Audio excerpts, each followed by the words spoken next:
ഹരിയോം എല്ലാ നാരായണന്മാർക്കും വിശ്വഗുരു ഗീത പാഠത്തിലേക്ക് സ്വാഗതം. നമ്മൾ വിശ്വഗുരു ഗീതയുടെ 30ാമത്തെ പാഠമാണ് പഠിക്കാൻ പോകുന്നത്. ഞാൻ നിങ്ങളുടെ സ്വന്തം ശീലായപ്പൻ എന്ന കൽക്കി രാമൻ.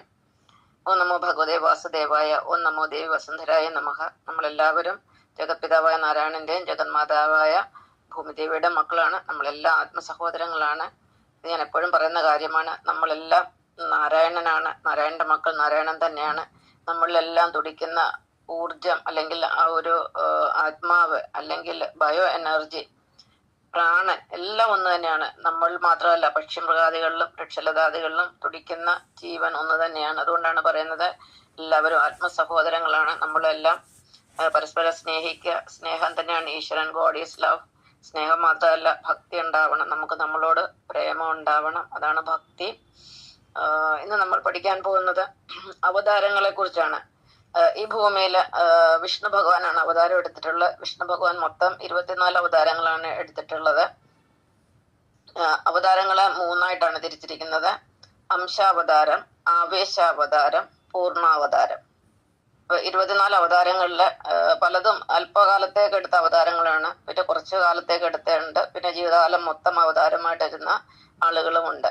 അപ്പൊ ആദ്യമായിട്ട് നമുക്ക് അംശാവതാരം എന്താണെന്ന് നോക്കാം. അംശാവതാരം എന്ന് പറഞ്ഞാല് ഒരു പ്രത്യേക കാര്യത്തിന് വേണ്ടി പെട്ടെന്ന് എടുക്കുന്ന ഒരു അവതാരമാണ് അംശാവതാരം. ഉദാഹരണത്തിന് നരസിംഹാവതാരം. നരസിംഹാവതാരം നേരത്തെ ജീവിച്ചിരുന്നതായിട്ട് നമുക്ക് അറിയില്ല. പെട്ടെന്ന് പ്രഹ്ലാദനെ രക്ഷിക്കാൻ തൂണ് പിളർന്ന് പുറത്തു വന്ന് ഒരു പ്രത്യേക ദൗത്യം പൂർത്തിയാക്കിയതിന് ശേഷം അവതാരം തിരിച്ചു പോകുന്നു. അതാണ് അംശാവതാരം. പിന്നെ അടുത്തത് ആവേശാവതാരം. ആവേശാവതാരം എന്ന് പറഞ്ഞാല് ഒരു മനുഷ്യന്റെ ശരീരത്തിലേക്ക് ഭഗവാൻ കുറച്ചു നാളത്തിനേക്ക് പ്രവേശിക്കുക, ആവശ്യം കഴിഞ്ഞിട്ട് പിന്നെ ആളിന്റെ ശരീരത്തിൽ നിന്ന് മാറിപ്പോവുക.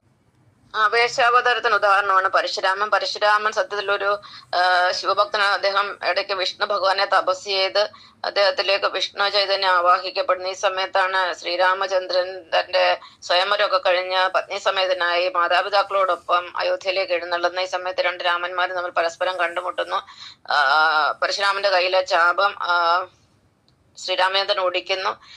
പരശുരാമൻ തന്റെ പരാജയം സമ്മതിച്ചതിന് ശേഷം തന്റെ വൈഷ്ണവ ചൈതന്യം അഥവാ വൈഷ്ണവ തേജസ് ശ്രീരാമചന്ദ്രൻ നൽകുന്നു. അപ്പൊ ആ പരശുരാമന്റെ ശരീരത്തിൽ നിന്നും ആ ഒരു വൈഷ്ണവ തേജസ് ഇല്ലാതായി മാറുകയാണ് ചെയ്യുന്നത്. അപ്പൊ അവിടെ കുറച്ചു നാളത്തേക്ക് വൈഷ്ണവ തേജസ് പരശുരാമനിൽ ആവേശിച്ചിരുന്നു. ഇതാണ് ആവേശാവതാരം. എന്നാല് ശ്രീരാമനും ശ്രീകൃഷ്ണനും ഇപ്പൊ കൽക്കി രാമനും ഇവരെല്ലാം പൂർണ്ണാവതാരങ്ങളാണ്. ജീവിതം മുഴുവനും അവരുടെ ദൗത്യത്തിന് വേണ്ടിയിട്ട് മുഴുവൻ ജീവിതവും അതിനുവേണ്ടി ഉപയോഗിക്കുകയാണ്. ഇതാണ് പൂർണ്ണാവതാരം. നന്ദി, നമസ്കാരം.